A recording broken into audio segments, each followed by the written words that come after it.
guys, welcome back to my channel. So today I'm really excited because we're going to be doing another thrift flip, and I have this skirt here that a friend of our family actually brought for me to like make something out of, and I think the fabric is really cool and it has a really awesome like shine to it.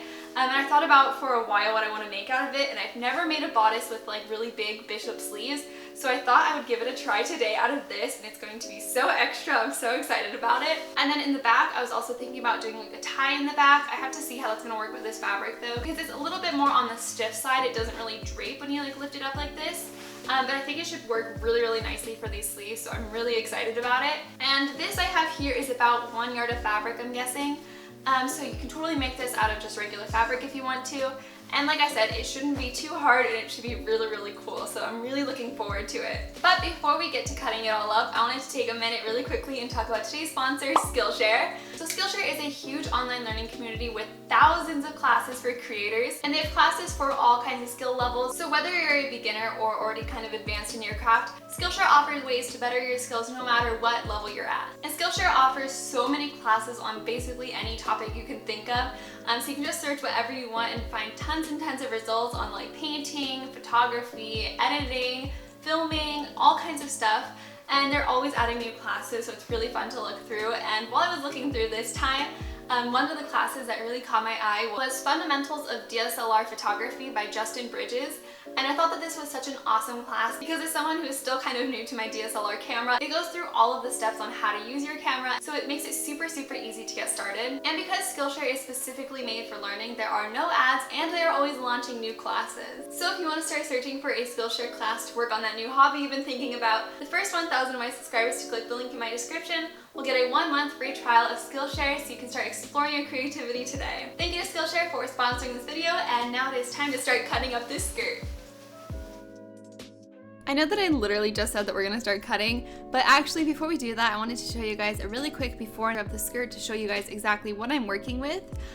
So this skirt is a really simple skirt. It just has a gathered waist and the rest is pretty much just a square of fabric. So it makes for a really great thrift flip because I can basically just turn it into a sheet of fabric instead of having to like mess around with shapes and stuff. So if you guys don't feel like thrifting a skirt similar to this one, you can totally just buy fabric and also make this pattern, because I'm still gonna show you guys all the pattern pieces and their measurements like I always do.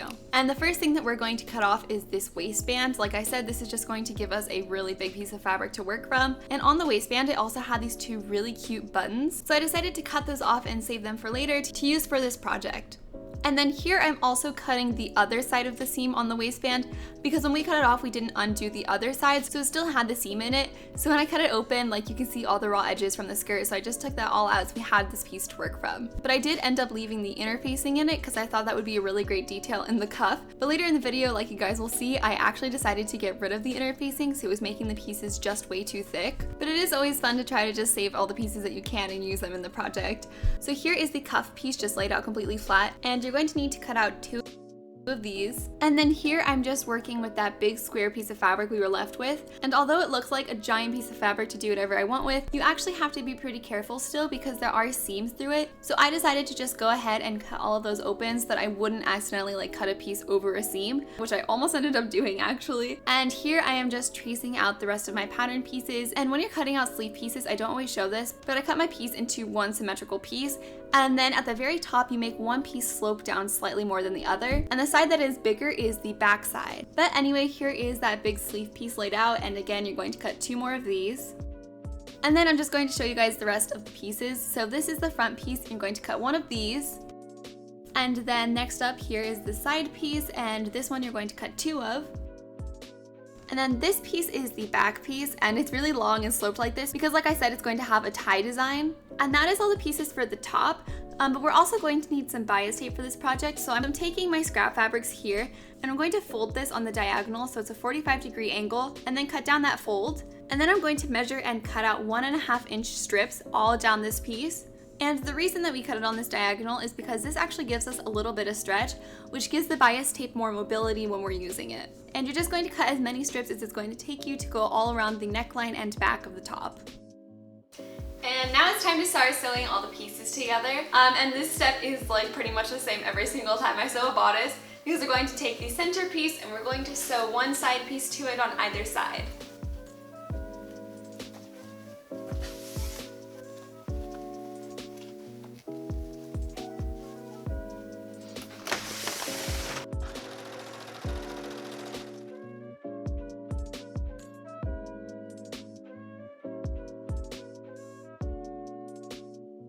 And now that the front pieces have been sewn, I'm going to take the back pieces and I'm going to attach these to the rest of the bodice at the sides and shoulder seams.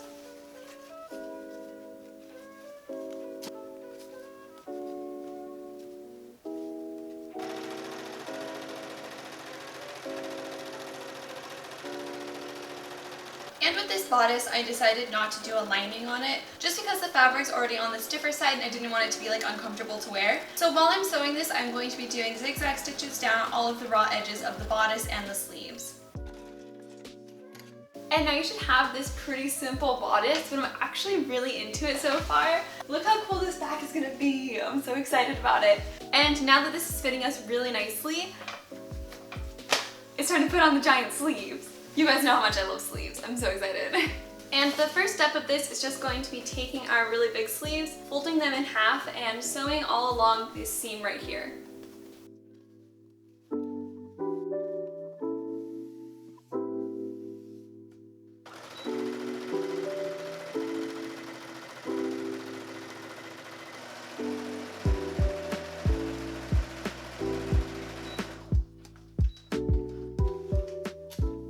And now we're going to take our sleeve pieces, and starting from about here, we're going to put 2 parallel basting stitches across the top edge here so we can gather it up when we attach it.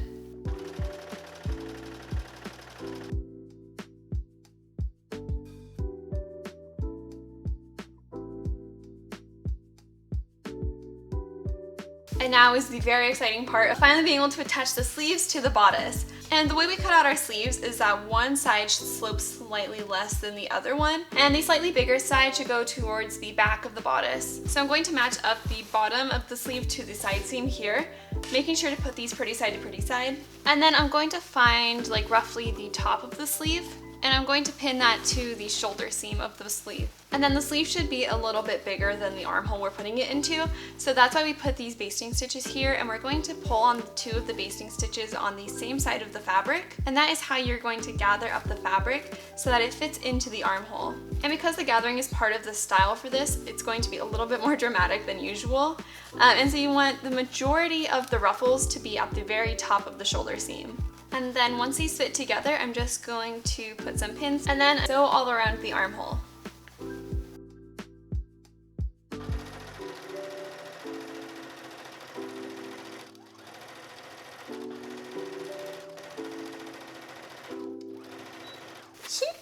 It's so poofy! And we're going to repeat that same exact process for the other sleeve, and then once we have them both how we like them, we can take out the basting stitches and add that zigzag stitch around the raw edge.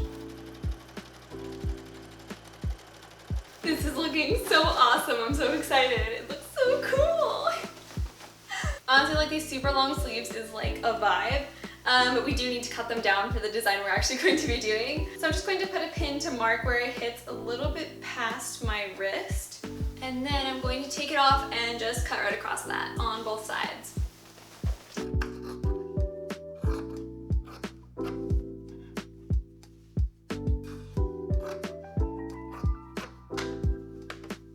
And now we need to start working on the cuff that's going to go at the bottom of the sleeves. And I want to add some elastic to this cuff to make it easy to get on and off, but like still having like a fitted look. So I have this pretty thick elastic here, and I'm going to cut 2 pieces that go about half of my wrist length here. And I'm going to take my first wrist piece and open it up, put my elastic starting at one end of it, fold it back over, and then put a pin where my elastic starts. And I'm just going to stitch right down this. And then I'm going to reach and grab my elastic, and I'm going to pull it as hard as I can, mark where it lands on the other side, and then I'm going to stitch the other end of the elastic down. Now that the elastic is in place on either side, I'm going to stretch this piece as hard as I can and sew a few rows down this elastic so it'll make this gather look really, really nice.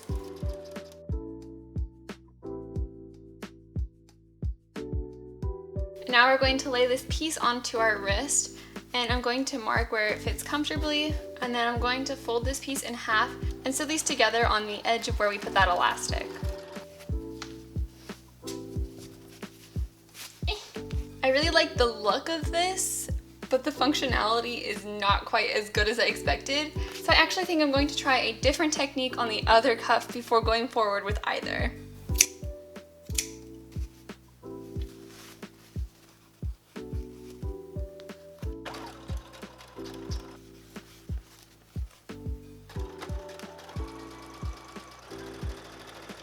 Much better. Okay, so I think I'm going to undo this sleeve and just do this technique on both of them now.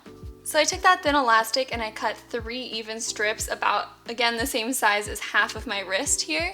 And then I also took out our interfacing because it was just too thick for this. And I'm going to take one of our pieces of elastic and mark out how far it can stretch from the edge. So it goes about from here to here. So I'm going to put pins on either side like this. And now I'm going to sew 3 even casings down this section here.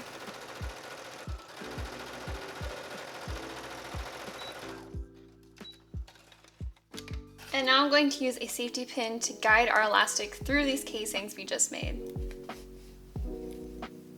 And make sure you pin it at the start and stop so we can sew these down in just a second.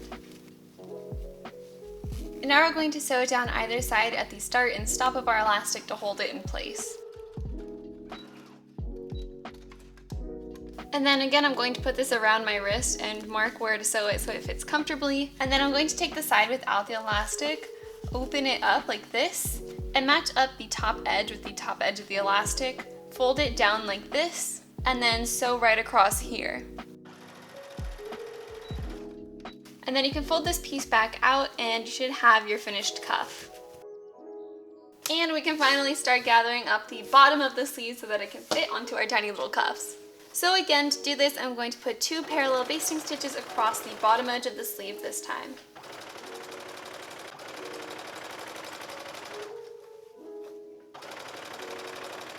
And now I'm going to take our sleeve, and I marked out the top and bottom of our little cuff here, and I'm going to pin those to the sleeves. And then pretty much the same as last time, I'm just going to pull on our basting stitches and gather it until it fits into this section. And now I'm going to sew this all the way around.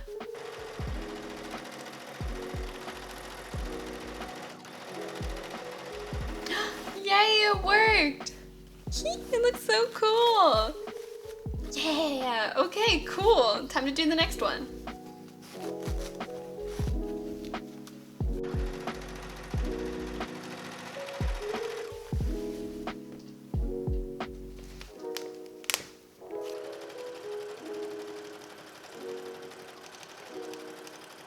I don't know if you guys have already picked up on how obsessed I am with this, but I'm obsessed. It's so freaking cool. And we're actually almost done with this. And now I'm going to show you guys how to actually make some bias tape. So we're going to use bias tape to put a finished edge all around the top neckline and like down the back and stuff. And I'm going to be making my own. You can totally buy some in a store if you want to, and you can find some that matches our fabric. So you're gonna wanna buy just some single fold bias tape, but if you want to just make some out of your fabric like I'm going to do, it's actually pretty easy. And that's why we cut a whole bunch of these strips out of the bias of our fabric. And the first thing I'm going to do is I'm just going to sew all of my strips together. And now we can take this long piece to our iron. So now to make our bias tape, it's actually really simple. We're just going to fold over one edge and iron it down. And then we're going to fold up the other edge and also iron that down. And we're just going to do that all along this long strip. And that's basically it.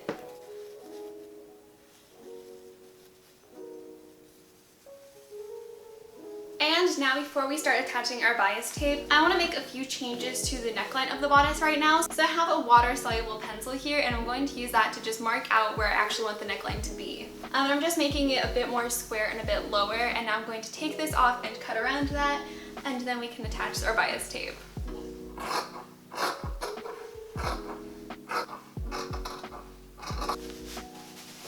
Perfect!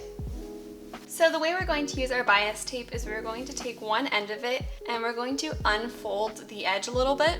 And you can see that it has like these lines on it from the iron. And basically we want to stitch directly on that line. So I'm going to pin it around the neckline on the pretty side of my fabric first. And when we sew this one around, we're going to sew it on the fold closest to the raw edge.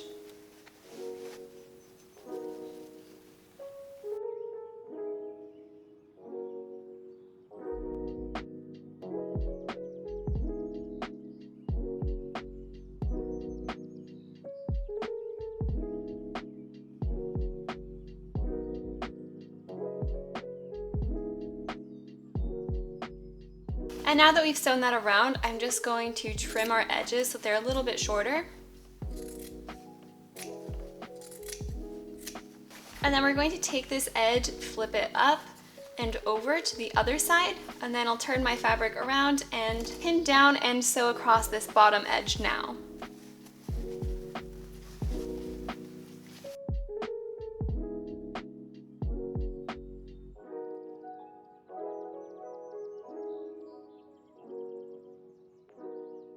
And now your neckline should be a totally finished edge.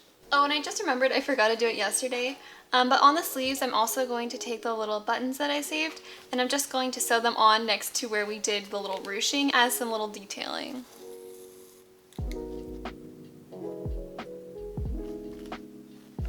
Cute! And now it's time for the last step, which is just adding a hem all along the bottom edge of this top. And with hems, you can always make them as long or short as you want to. I just marked mine to a comfortable length and then folded over the edges twice and sewed it.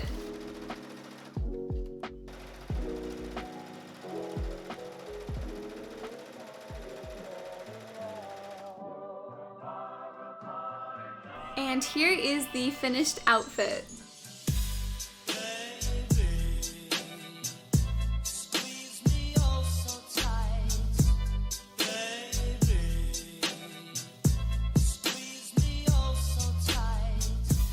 I had so much fun modeling this piece, you guys. I really don't have anything like this in my closet, so it was just really fun to get all dressed up, and these big sleeves just make me feel super fancy. And I really love the tie in the back too, because especially if you have sleeves this big, the amount of fabric you're wearing can feel a little bit overwhelming, but I feel like the design in the back really balanced it out. And like I said, I just felt so snazzy in this outfit. Like, I can't wait to have somewhere to wear this. I really hope you guys give this tutorial a try. Like I said, it's just a super fun one, and I've never made anything like this, so I hope you guys really enjoyed this tutorial. If you do end up making it, please send me a picture on Instagram. I would just love to see it. And I hope you guys all have a really great rest of your week, and I will see you guys next Friday with a new video, so stay tuned. Bye!